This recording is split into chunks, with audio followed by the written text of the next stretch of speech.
जय श्री सीताराम। नमः संस्कृत मात्रे संस्कृत ज्ञान सरिता चैनल में आप सबका स्वागत है। आज आप सबको राम शब्द का रूप जो कि अकारांत पुल्लिंग है उसका 8 विभक्तियों में रूप कैसे चलेंगे। जैसे आजकल सब लोग पढ़ तो लेते हैं लेकिन कोई उच्चारण करना नहीं जान पाता और उच्चारण ही सर्वोपरि है। अगर हम सब उच्चारण नहीं कर पाएंगे तो उसका कोई मतलब नहीं है।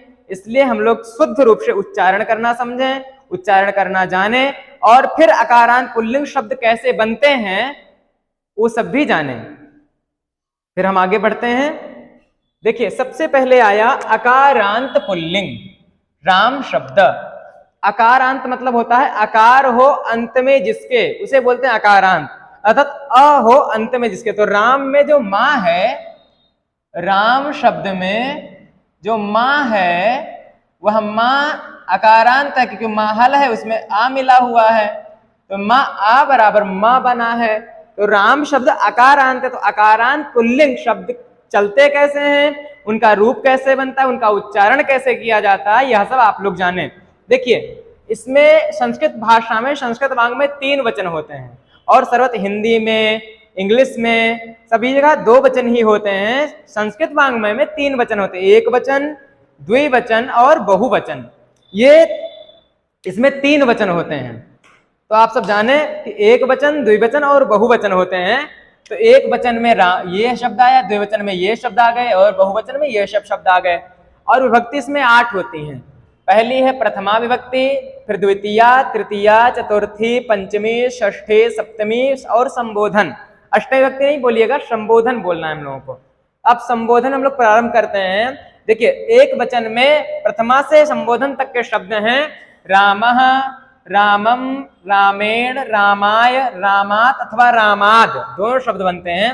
रामस्य, रामे और हे राम, ये हो गए हमारे राम शब्द के प्रथमा विभक्ति के रूप, एक वचन के रूप 8 विभक्तियों में। अब द्विवचन के देखते हैं। प्रथमा में रामम, द्वितीया में रामो, तृतीया में रामाभ्याम, चतुर्थी में रामाभ्याम, पंचमी में रामाभ्याम, षष्ठी में रामयोः, सप्तमी में रामयोः और संबोधन में हे रामौ। हम आगे बढ़ते हैं।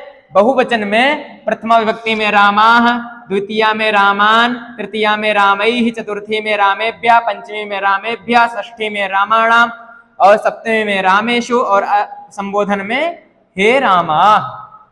यहां हम पहुंचे। अब इन सबको हमें याद कैसे करना है, जिससे याद भी हो जाए और कार्य भी अच्छे प्रकार से करने लगे कि सबका चिन्ह अलग अलग होते हैं। इसे कर्ता मानते हैं, कर्ता, कर्म, करण, फिर संप्रदान, अपादान, संबंध और अधिकरण और संबोधन। संबोधन सबको पता है, किसी को बुलाना हो, कोई अचानक डर जाए तो संबोधन का प्रयोग होता है। तो अब हम सब देखते हैं कि इसका याद कैसे करना है। इससे प्रथमा विभक्ति के 3 वचन हमें याद करने हैं। तो रामः, रामौ, रामाः हो गया। फिर द्वितीय विभक्ति में रामम, रामौ, रामान। फिर तृतीया विभक्ति में रामेण, रामाभ्याम, रामैः। चतुर्थी विभक्ति में रामाय, रामाभ्याम, रामेभ्यः।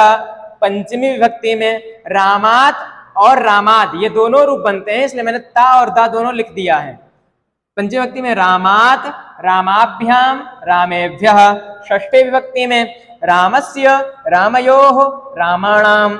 सप्तमी विभक्ति में रामे, रामयोः, रामेषु और संबोधन में हे राम, हे रामौ, हे रामाः।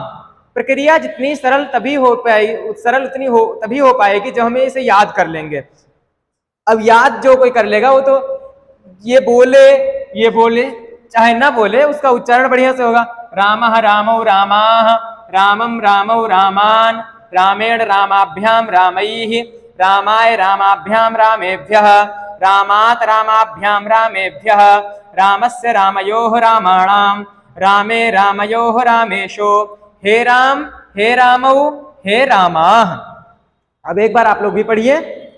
रामः, रामौ, रामाः, रामम, रामौ, रामान, रामेण, रामाभ्याम, रामैः, रामाय, रामाभ्याम, रामेभ्यः, रामात, रामाभ्याम, रामेभ्यः रामस्य रामयोः रामाणां रामे रामयोः राम